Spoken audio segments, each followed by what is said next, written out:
Good evening.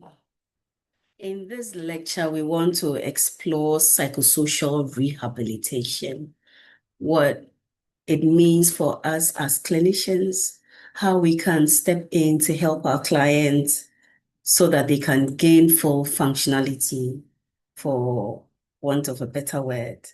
Um, we want to look at the recovery focus practice.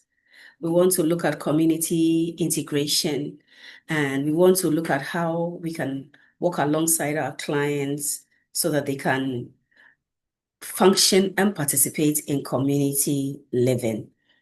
And what psychosocial rehabilitation does is it helps people to develop skills, it helps people to have supports, and it helps them to have opportunities to live successfully in communities. And the key focus for this topic will be functioning, participation, quality of life, community integration. It's not symptoms cure, but what has life handed the person and how can we work alongside them so that they can gain as much functioning as possible? I have an opening question for us.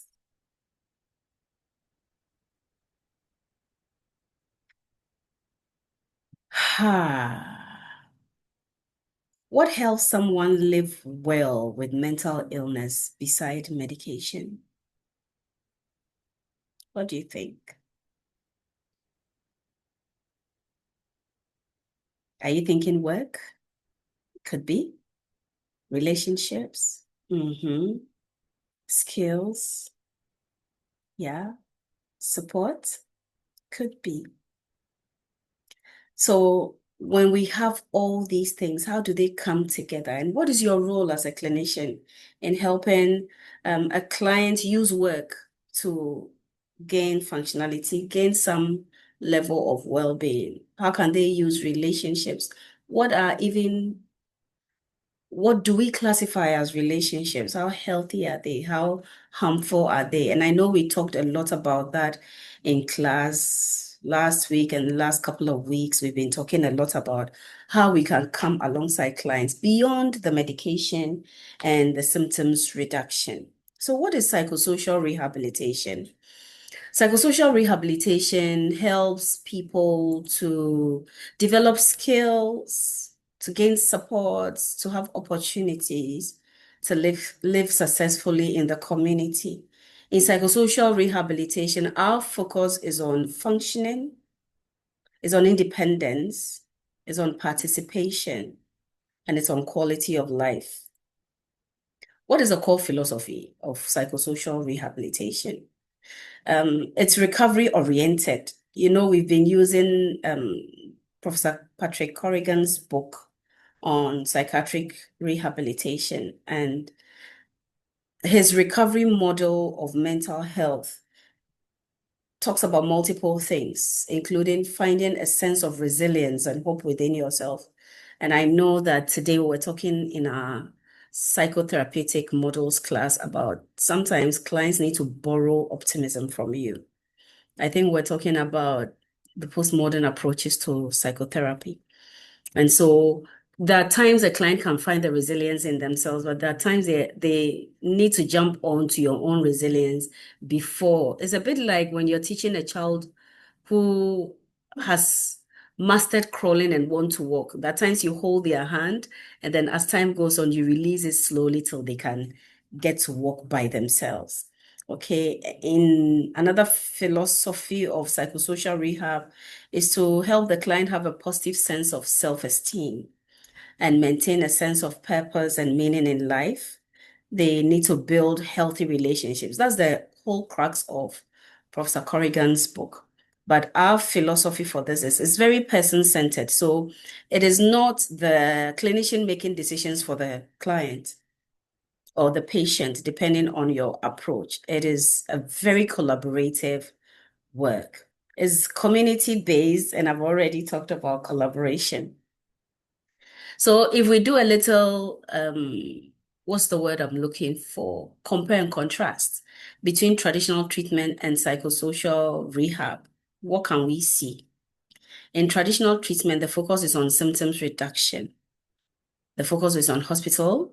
The focus is you, the clinician.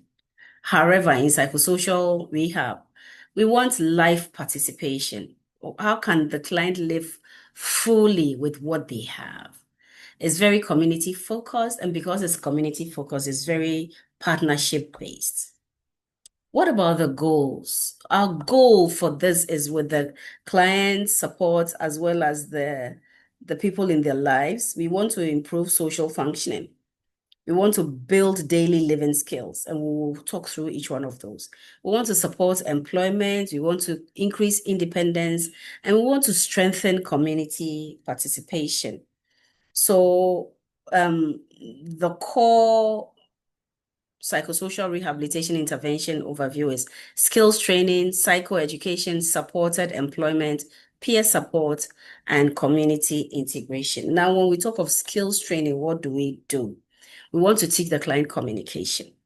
Even when people haven't gone through um, any mental health challenges, we it's a human conundrum, I believe, the inability to communicate well. So, a dear brother was chatting with me about how our culture makes commiserating with somebody who is grieving very intrusive.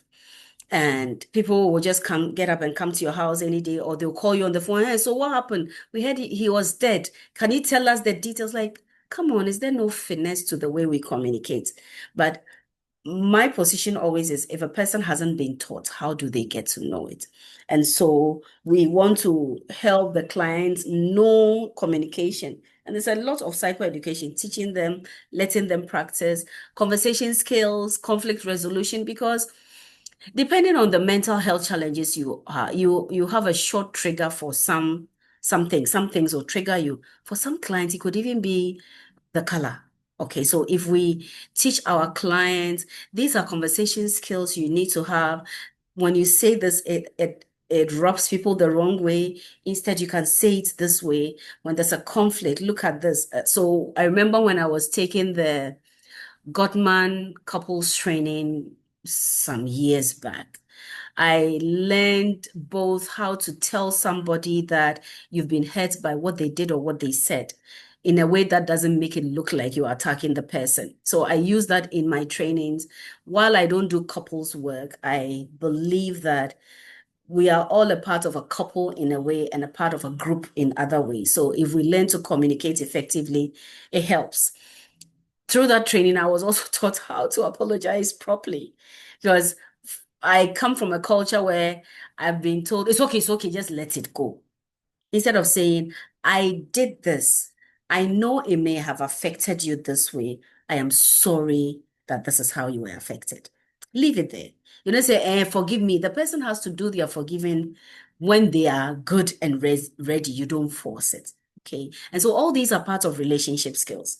So the method we use in teaching these is modeling, role playing, practice. So within sessions, we practice over and over. So when you go and somebody does this, how will you say it? And then over and over. It's like you are taking the client through a school.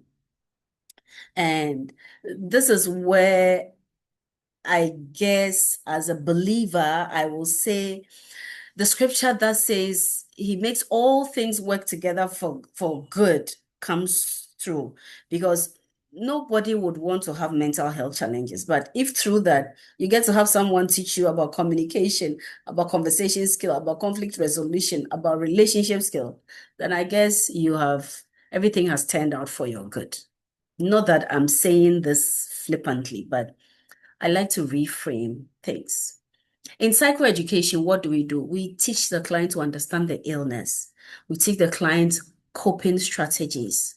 What do they need to do so they don't have relapse?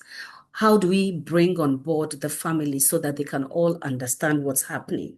And the goal is to empower both the client and their support system and to help the client self-manage. And that's a unique skill within emotional intelligence.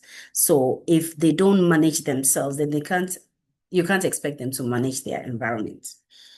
Now, the next thing we do as a core is supported employment. What do we do here?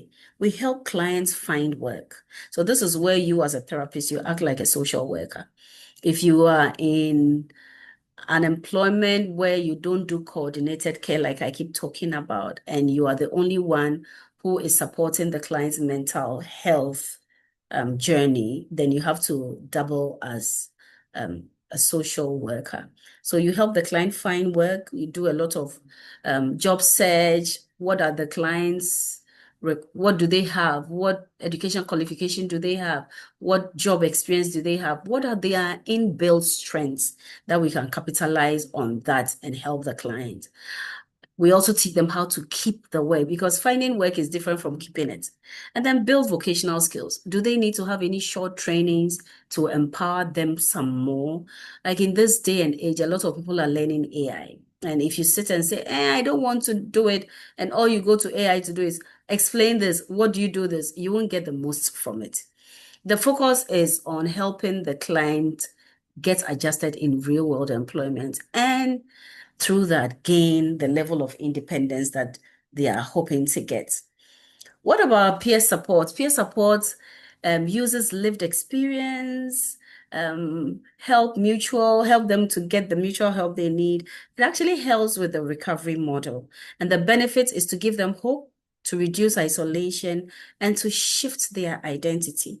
And so peers could be people who have also journeyed that road that the client is now going through, as well as maybe people who have not but have loved ones who went through it. So it's very important that they get to share with people who have lived it or people who know about it.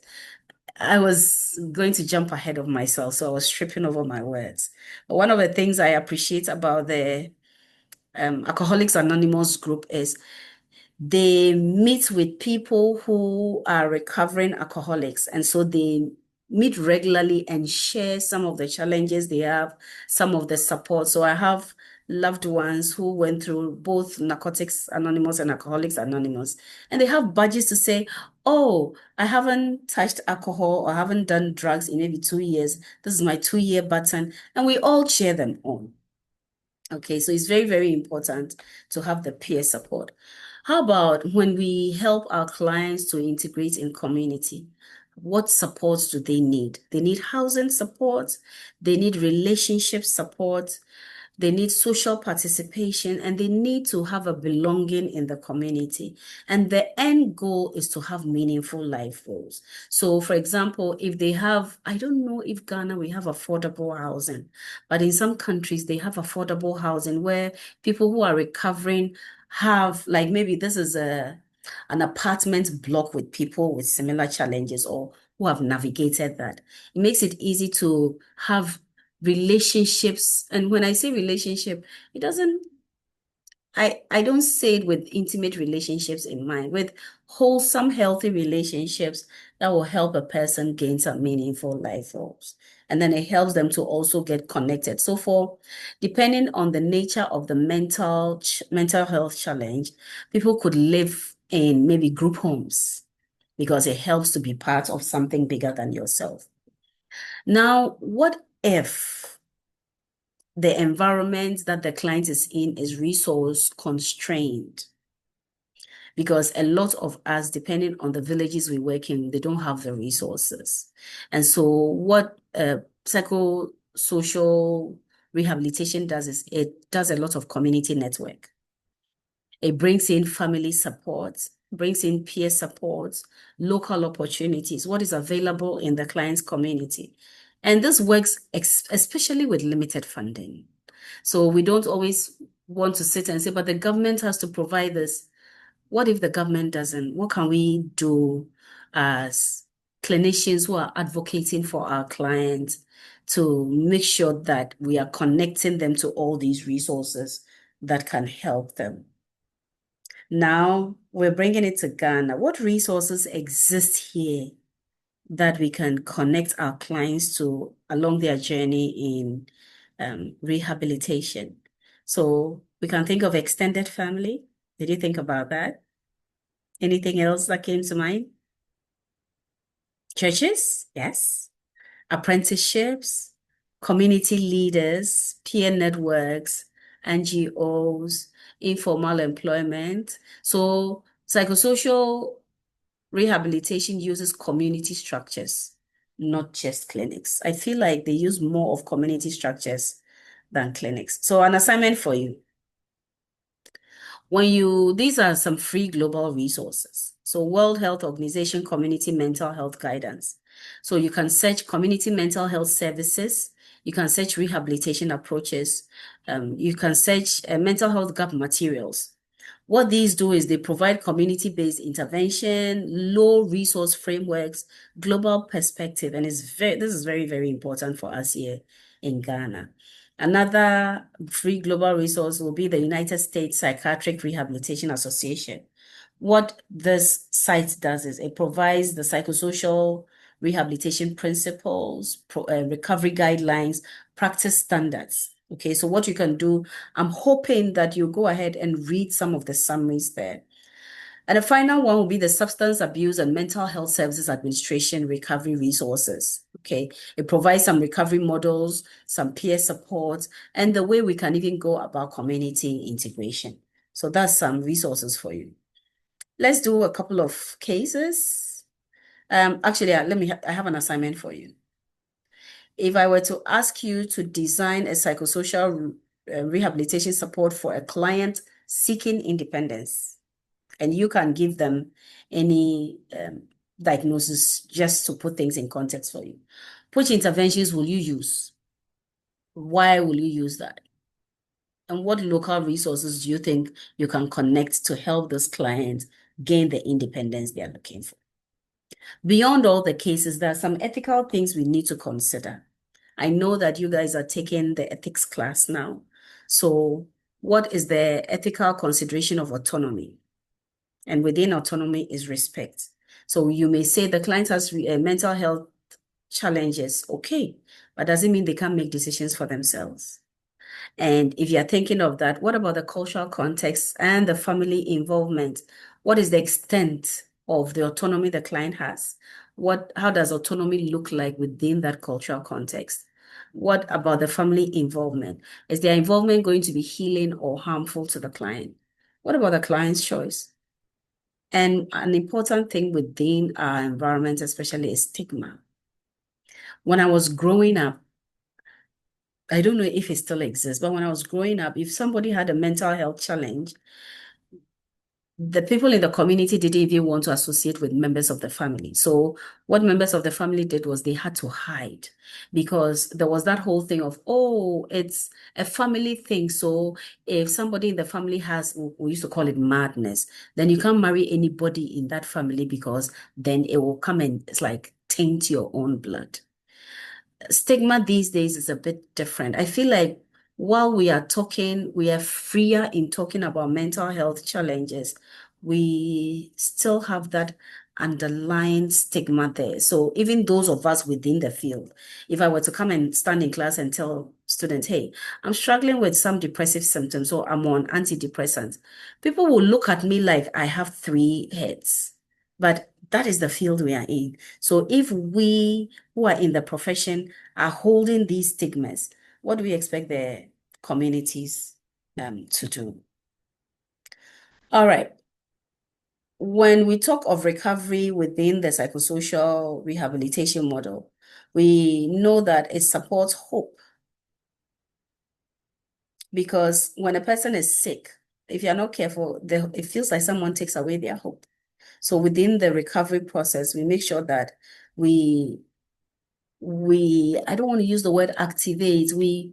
Sometimes you need to hold on to hope for the client so they can hold on to hope. Whatever you need to do to encourage them to hold on to hope. The mental health challenge changes their identity. So how can they gain strength within this new identity that has come because of mental health diagnosis? What does that even mean for them now? How do they make meaning out of that? And what is the extent of participation they can comfortably do without feeling less of? So if you don't take anything at all away from this class, remember that psychosocial rehabilitation builds functioning, not just symptoms control. So we want the client to have full functionality.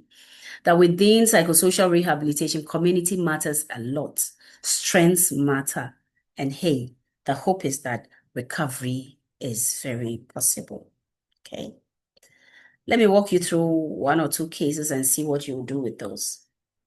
So Kwame is a 26-year-old struggling with schizophrenia. His condition is stable. He himself is stable but unemployed. The family is worried about the stigma. Kwame himself wants independence. So what do we do? We want to focus on supported employment. So what would you as a clinician do? We want to enhance social skills training. What would you do? I want to provide family psychoeducation. And these are just prompts I've given you. So what steps will you take to make sure that Kwame gets all these so that he can gain the independence he's looking for? Let's take a look at Na, and that will be our last case. So Na is struggling with depression, severe one. There are limited services nearby because Na lives in a rural area. Na wants income and purpose in life. So she doesn't want depression to be her identity. So how can you help Na to have community integration? What steps will you take? How can you help Na get peer support? You remember last week, I think it was Thomas that gave an example and was very specific using the SMART goals on what was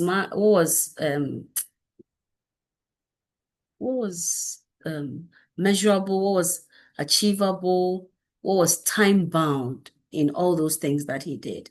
Okay, another thing we can focus on when it comes to Na's case is local enterprise opportunities. So knowing that this is something that Na is struggling with, what can you do to help so she can ease into the environment as slowly as possible and for her to gain the confidence that she needs? I hope you found this lecture helpful. See if you can do the exercises I gave you. Okay. All right. Bye.